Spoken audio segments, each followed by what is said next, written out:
Truck scales are a big investment, so it's important to plan ahead and design an optimized site. Assessing truck scale sites.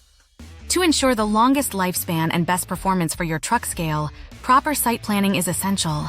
Your truck scale supplier can help evaluate the following things: traffic flow, foundation location, electrical and conduit requirements, soil conditions and drainage, ease of maintenance, mapping operations. Before purchasing a new truck scale, draw a flow map of current or planned operations and determine areas for improvement. Ensure there is adequate space around the scale to perform maintenance and accommodate driver safety. If heavy traffic flow may cause a line, incorporate additional space for waiting trucks.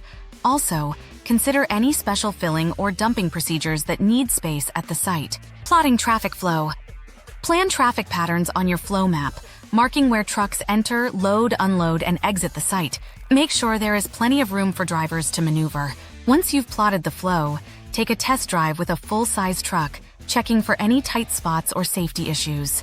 We offer a great selection of the very popular Rice Lake Survivor truck scales. Built with longitudinal I-beams to maximize weighbridge support and integrity, Survivor truck scales are a durable and accurate solution for truck weighing. Visit centralcarolinascale.com to get started today.